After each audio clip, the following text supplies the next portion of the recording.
কেমন মানুষ গো? আমি একটা ছোট্ট মেয়ে, তোমরা কেউ জিজ্ঞাসা করছো না আমার খিদে লেগেছে কিনা।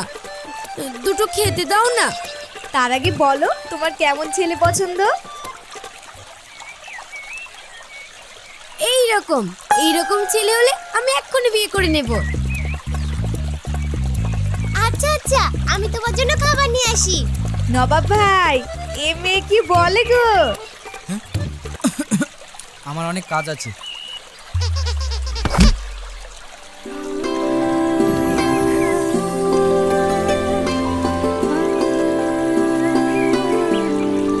কিরে নবাব, মনে হচ্ছে এই মেয়ে তো নাকে দড়ি দিয়ে ঘুরাবে। চুপ করো তো তোমরা। এই মেয়ে, আমি ফিরে আসার জন্য তোমাকে আর না দেখতে পাই।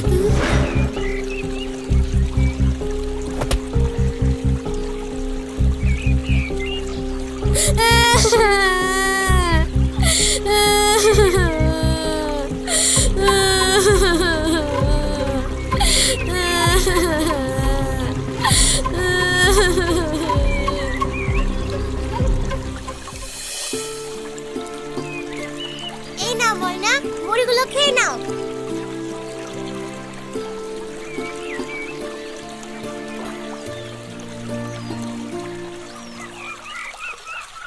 তোমাদের নবাব ভাই কি খুবই রাগী? না না, একদম রাগী নয়, একদম মাটির মানুষ। নবাব ভাইয়ের মতো মানুষ এই দুনিয়ায় খুব কম আছে। উনি তো মানুষ নন, উনি যেন এক ফেরেশতা। তাই জানো, আমরা এখানে যারা যারা থাকি আমরা কেউই নবাব ভাইয়ের কেউ হই না।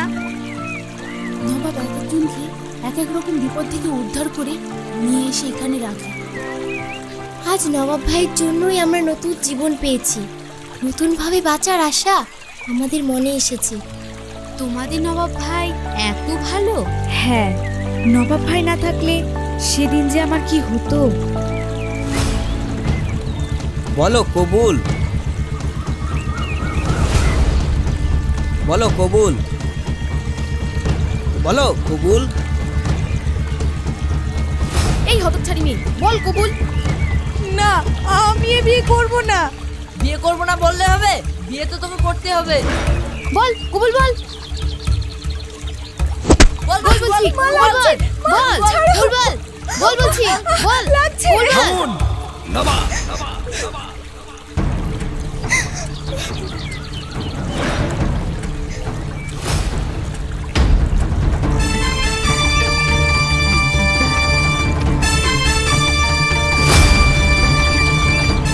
এই বিয়ে হবে না, ওকে ছেড়ে দিন।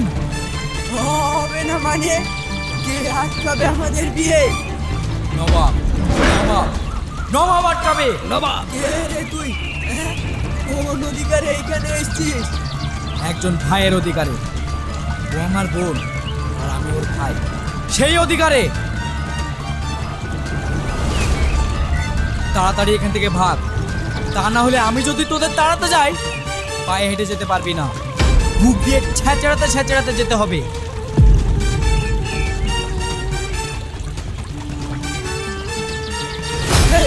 মারুকে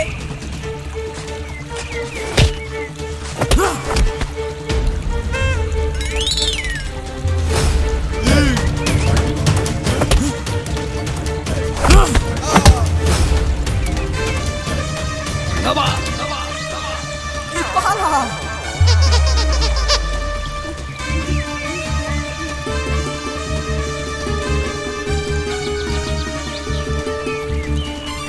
এই নবাব বেঁচে থাকতে বোন ও বোনের কোনো ক্ষতি হতে দেবে না।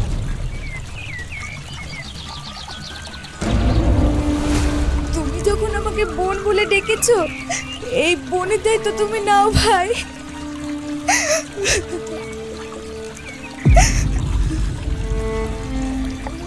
তুমি আমাকে এখানে রেখে যেও না ভাই, তাহলে আমি মরে যাব। তুমি আমাকে যা বলবে আমি তাই করব। তুমি শুধু আমাকে এখান থেকে নিয়ে চলো।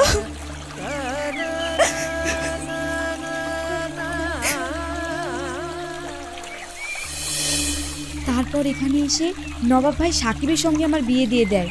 সেই থেকে এখানেই কাজ করি। আর এখানেই থাকি।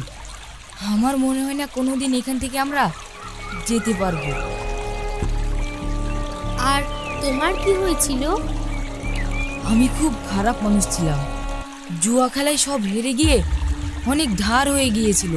একদিন যখন পাওনাদাররা আমাকে মারতে এসেছিল, তখন নবাব ভাই আমার টাকা শোধ করার দায়িত্ব নেয় এবং ওদের কাছে 3 বছরের সময় চেয়ে নেয়। ও টাকা প্রায় শোধ হওয়ার মধ্যেই। আজ নবাব ভাইয়ের জন্যই আমরা নতুন করে বাঁচতে শিখেছি।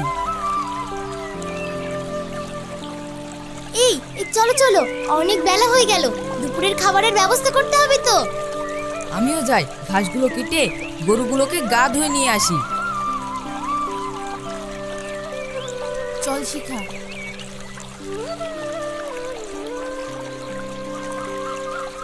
ময়না, তুমিও যাও, গা ধুয়ে একটু রান্নাতে সাহায্য করো। আমাকে তো চলে যেতে বললো। আরে ছাড়ো তোর কথা, ওকে আমি চিনি। আজ 10 বছরের মধ্যে এই প্রথমবার তোকে ভালোবাসা দেখেছি।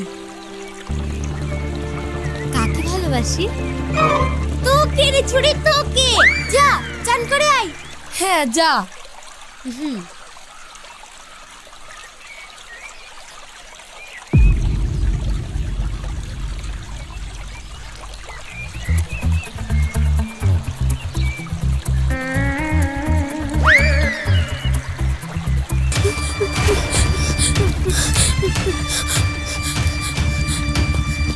এই দাঁড়া বলছি, দাঁড়া।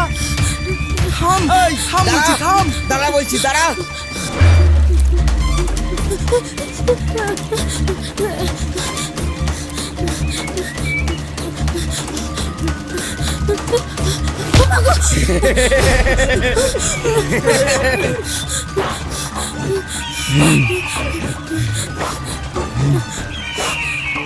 অনেক দৌড়ানো করিয়েছো, কিন্তু হরিণ কি কখনো চিতার সঙ্গে পারে? ওঠ। শয়তান, খেকশিয়ালের দল, ছাড় আমাকে। ছেড়ে দেবো মামনি, চিন্তা করো না, কিন্তু তার আগে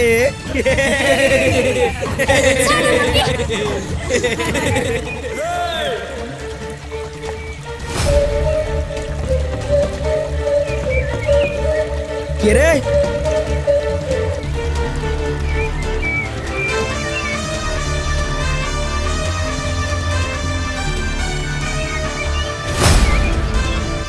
তোদের মতন কুত্তাদের এই পৃথিবী থেকে সাফ করার জন্য আমি এসেছি। আমার নাম নবাব। আরে মালটা কি বলছে রে? দেখ তো মালটা কি চাই, দে দে এখান থেকে তারা। আমি চাই তোরা নিজেরাই এখান থেকে পালিয়েছে, কারণ আমি যদি তোদের তাড়াতে যাই তাহলে তোরা কেউ হেঁটে যেতে পারবি না। বুক দিয়ে ছ্যাঁচড়াতে ছ্যাঁচড়াতে যেতে হবে।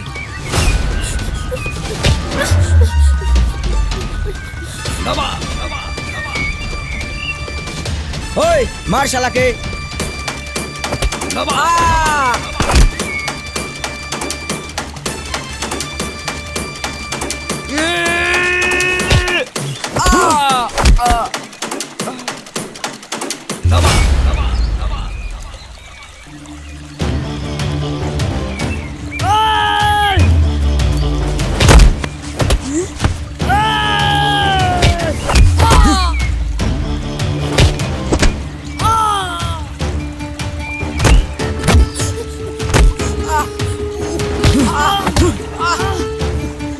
শালা যাও।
যান, চারিদিকটা ভালো করে খুঁজুন, মেয়েটা এই বাড়িতে কোথাও লুকিয়ে আছে।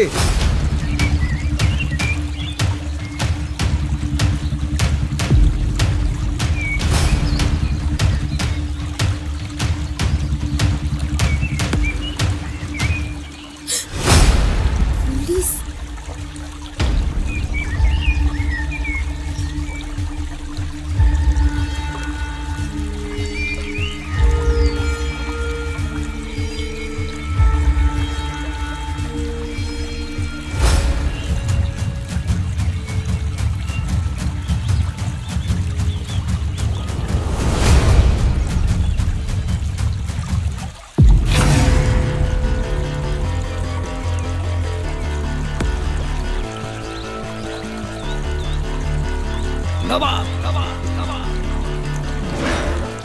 এটা কোনো পড়ে থাকা সরকারি প্রপার্টি নয়, এটা হলো এই নবাবের তিল তিল করে গড়ে তোলা ভালোবাসার সাম্রাজ্য।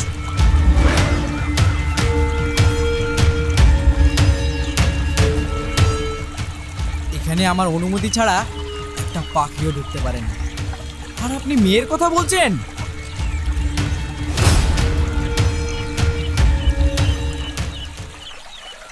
এখানে আমাদের মেয়েদের কাপড় টাপড় থাকে। আপনারা দয়া করে অন্যদিকে যান। সরি, আসলে কালকে রাতে ময়না নামে একটা মেয়ে বাড়ি থেকে পালিয়ে এসেছে, আমরা তাকেই খুঁজছি। কেন? সে বাড়ি থেকে পালিয়েছে কেন? আসলে মেয়েটির বাড়ি থেকে বিয়ের জন্য চাপ দিচ্ছিল, আর মেয়েটির বিয়ে করার ইচ্ছা ছিল না, তাই। তাহলে মেয়েটা ঠিক করেছে, যেখানে তার ইচ্ছাই নেই সেখানে সে কেন বিয়ে করবে? ঠিক আছে, আমরা আসছি।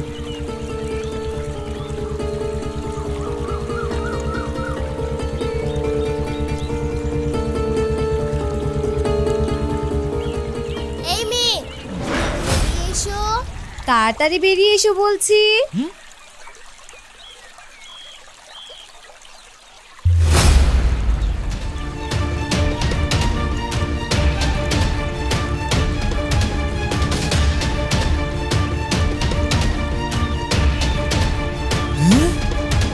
রুকসানা বোন, তাহলে তুমি জানতে ও এখানেই আছে? তাড়াতাড়ি পুলিশকে ডাকো। দয়া করে রাখবেন না, তাহলে আমার জীবনটা একদম নষ্ট হয়ে যাবে। কেন? আমার বাপ আমাকে জোর করে বিয়ে দিতে চায়, কিন্তু আমি এখন বিয়ে করতে চাই না। ওই ছেলেকে আমার একদম পছন্দ না। কেন? ছেলের বয়স কি খুব বেশি নাকি? নাকি গায়ের রং কালো? না না, ও সব কিছু না। আসলে কি বলো তো, মাথায় একদম চুল নাই। টাকলা গো টাকলা। টাকলা ছেলেকে কেউ বিয়ে করে নাকি?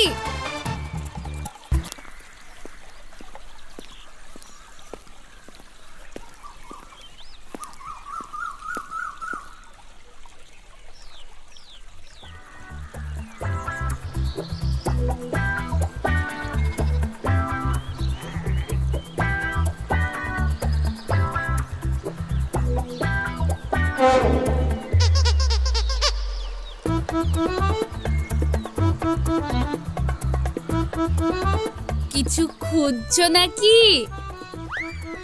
না না, না তো। নবাব ভাই, তোমার হাতে ওটা কি? কই দেখি দেখি।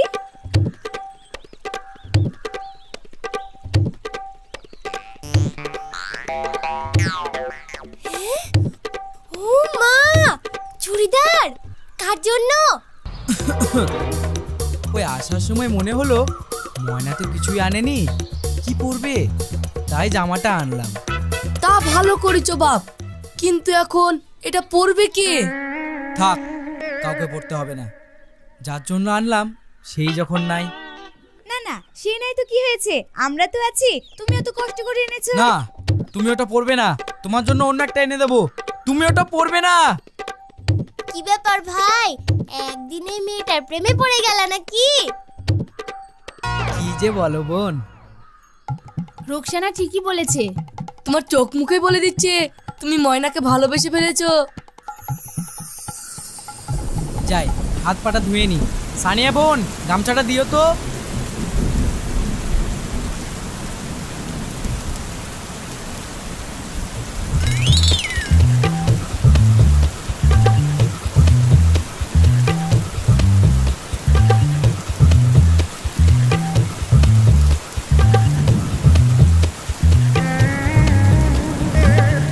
তোমাকে বললাম না তুমি এটা পরবে না।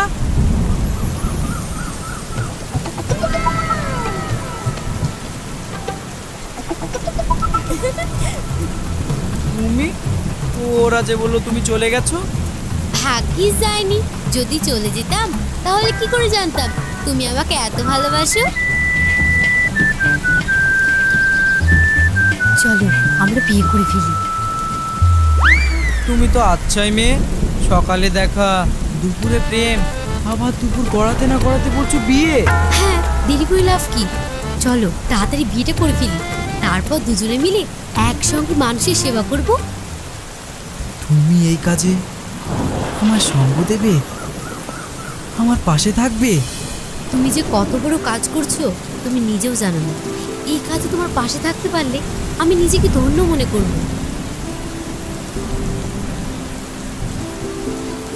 চমৎকার নবাব, তোকে তুই হারাস না বাপ। এমন মেয়ে এখন পাওয়াই মুশকিল।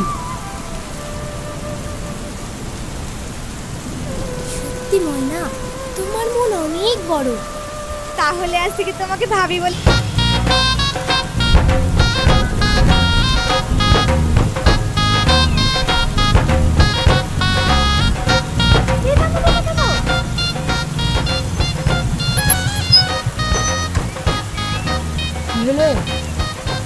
ওই দেখো, ওইখানে তারা শাক বিক্রি করছে, আমি খাবো।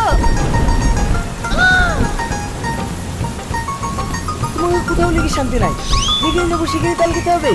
কিছুক্ষণ আগে তো লিচু কিনে দিনু। তো কি হয়েছে, তুমি খাওয়াবে কিনা বলো, না খাওয়ালে আমি কিন্তু রাস্তায় বসে পড়বো। হ্যাঁ ঠিক আছে চলো।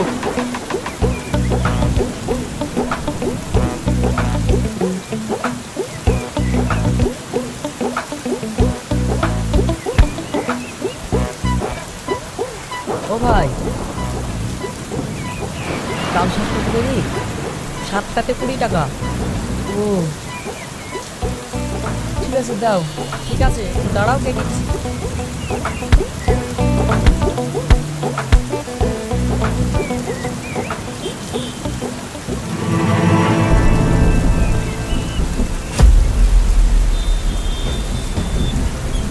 কি হয় তুমি? দেখ এবার চিনতে পারছিস? হ্যাঁ, কিন্তু ভাই আমি কি করেছি? এটা কি? ভাবি বলো, বোন বলো, যা ইচ্ছে বলো, কিন্তু বিয়েটা তো আগে দাও। ওরে বাবারে বাবারে, মেয়ের যা তোর সইছে না।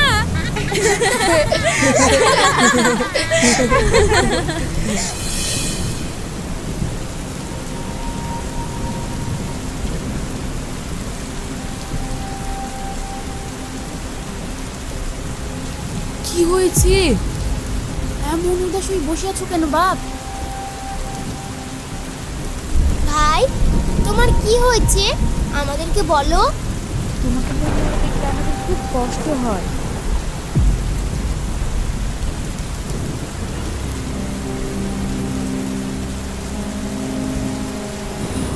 কি হয়েছে? এই জমির মালিক বাড়ি সহ জমিটা বিক্রি করে দিতে চায়। মানে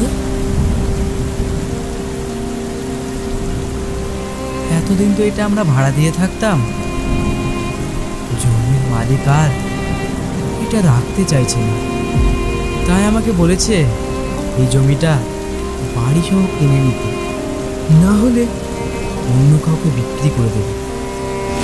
আসলে জমির মালিক শেরপুর বাবুর মেয়ের জন্য এগুলো হচ্ছে।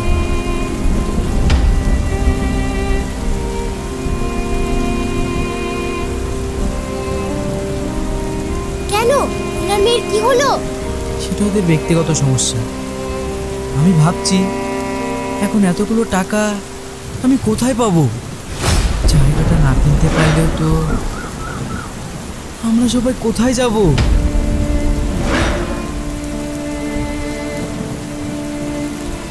এটার যা দাম আমাদের সব কিছু বিক্রি করেও কেনা যাবে না।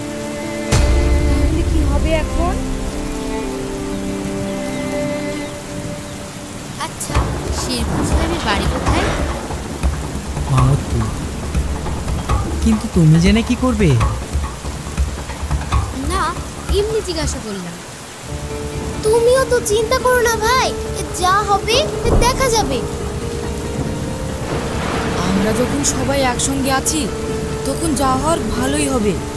তুমি ঠিক বলেছো। আমি বলছি আমি একটু বাজারে যাব, কিছু মেয়েদের জিনিস কেনার আছে। আচ্ছা, সাকিবকে নিয়ে যাও। না না, আমি একাই যাব।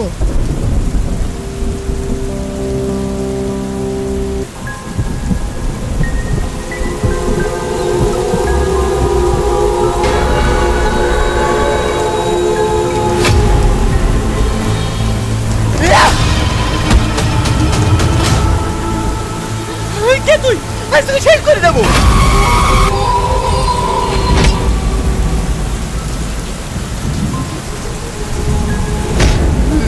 সালমা, তুমি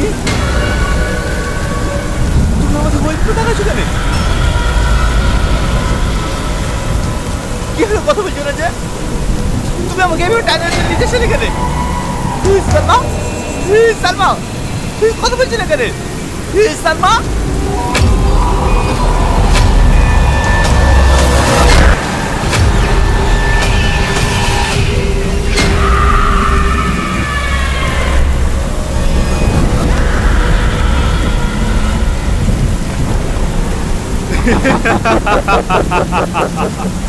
কি চাস তুই?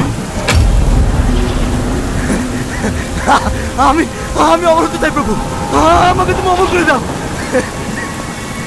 অমরত্ব তুই এত সহজে পাবি না। অমরত্ব পেতে হলে তোকে মহাপূর্ণিমায় জন্ম নেওয়া কোনো মানুষকে বলি দিতে হবে। তাহলে তাহলে আমি তো তোমার 12 বছর ধরে উপাসনা করছি, তার বিনিময়ে কি পাবো? বল, বল তোর কি চাই? আমাকে আমাকে এমন শক্তি দাও যেন আমার যাকে ইচ্ছা নিজের বশ করে নিতে পারি। তার বিনিময়ে তুই আমাকে কি দিতে পারবি? তুমি কি চাও প্রভু? আমি সব দিতে রাজি। আমি তোর ভাব শক্তি চাই, পারবি দিতে?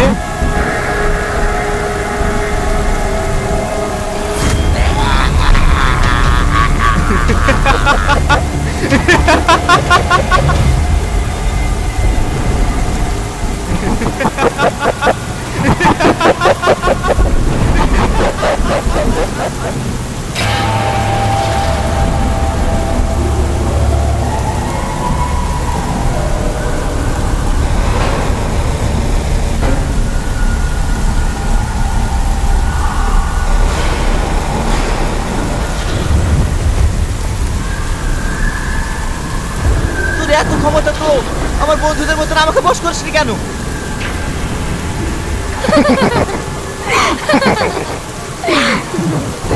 তুই আমার রাখলো, তোকে বস করতে গিয়েছিলাম কিন্তু পারিনি। কেন জানিস? তুই অমাবস্যাতে জন্মগ্রহণ করেছিস। তুই সেই যুবক যার জন্য আমি এতদিন ধরে অপেক্ষায় আছি। তোকে বলে দিয়ে আমি অমরত্ব লাভ করবো।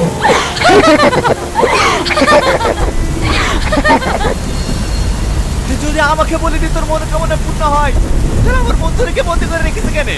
ওদেরকে ছেড়ে দে। না না, তোর সাথে সাথে ওদেরকেও বলে দিতে হবে, নাহলে আমার অমরত্ব পূর্ণতা পাবে। আর আজই মা অমাবস্যার রাত। ওকে বলির জন্য তৈরি কর, আজকে ওকে বলে দিব।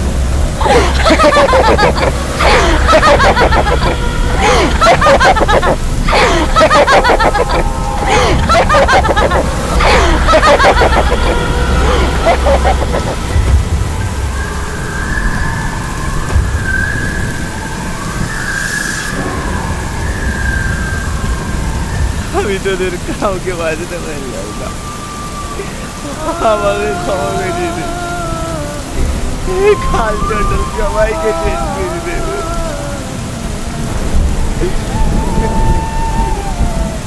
তুমি কেঁদো না, কাল চন্ডাল কাউকে শেষ করতে পারবে না। কি ব্যাপার? তুমি তো কাল চন্ডলে বসেছিলে। তুমি তুমি আমার সাথে অভিনয় করছো না তো? না, আমি কোনো অভিনয় করছি না। আমি ছোট থেকে পীর বাবার কাছে মানুষ হয়েছি। বাবা মারা যাওয়ার আগে আমাকে একটা তাবিজ দিয়েছিল আর বলেছিল যতদিন তোর কাছে এই তাবিজটা থাকবে কেউ তোর কিচ্ছু করতে পারবে না। তাই কাল চন্ডাল আমাকে কোনোদিনও বশ করতে পারেনি। তাহলে তুমি এতদিন ধরে এখানে আছো কেন? আমার শ্রাবণীর জন্য। শ্রাবণীকে আমি খুব ভালোবাসি। ওই কাল চন্ডাল আমার শ্রাবণীকে বশ করে রেখেছে। আমি ওকে নামিয়ে এখান থেকে যাবো না।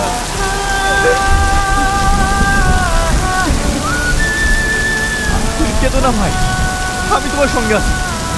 ওই শালা চন্ডাল আমার বন্ধুদেরকে বশ করে রেখেছে, কিন্তু ওকে কি মারার কোনো উপায় নেই? আছে, একটা উপায় আছে। চন্ডলের যত শক্তি ওই গোলাক ব্যক্তির ভেতরে আছে, ওটা যদি ভেঙে দেওয়া যায় তাহলে ওর সব শক্তি শেষ হয়েও মারা যাবে। আমাদেরকে যেভাবেই হোক ওই গোলাক ব্যক্তি ভেঙে কাল চন্ডালকে শেষ করতে হবে।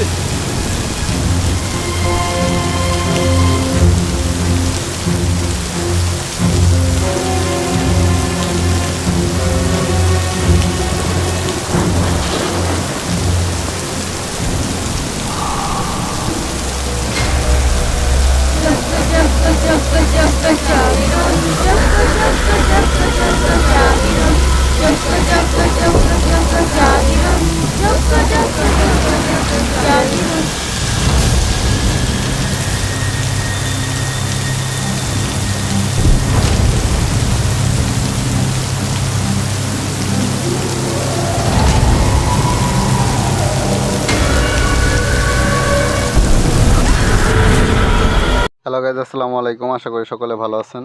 তো আজকে আবার আপনাদের মাঝে চলে এসেছি নতুন একটি মিনি ব্লগ নিয়ে। তো আজকের এই মিনি ব্লগে আমি আপনাদেরকে দেখানোর চেষ্টা করব।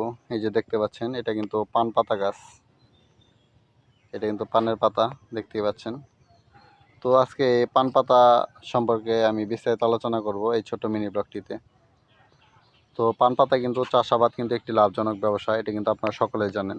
এই যে দেখতে পাচ্ছেন, এটা হচ্ছে কিন্তু পান পাতা। তো পান পাতা গাছগুলো কিন্তু ওই লাউ গাছের মতো কিন্তু বেয়ে বেয়ে কিন্তু গাছ বেয়ে বেয়ে কিন্তু উঠে পড়ে। তো এগুলোর জন্য কিন্তু একটা জাংলা সিস্টেম কিন্তু একটা বাগান তৈরি করা হয়ে থাকে। তো এই বাগান বেয়ে কিন্তু এই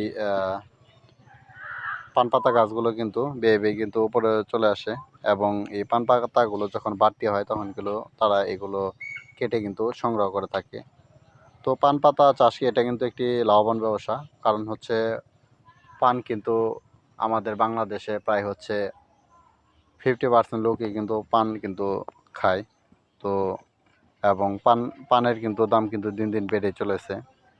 তো আপনি যদি চান তাহলে কিন্তু অবশ্যই পানের কিন্তু চাষাবাদ করতে পারেন। তো পান কিন্তু সব জায়গায় চাষাবাদ হবে না, তবে এর জন্য কিন্তু উপযুক্ত মাটির কিন্তু প্রয়োজন রয়েছে, এবং উপযুক্ত সার প্রয়োগের মাধ্যমে কিন্তু এই পান গাছগুলো কিন্তু চাষাবাদ করা হয়ে থাকে।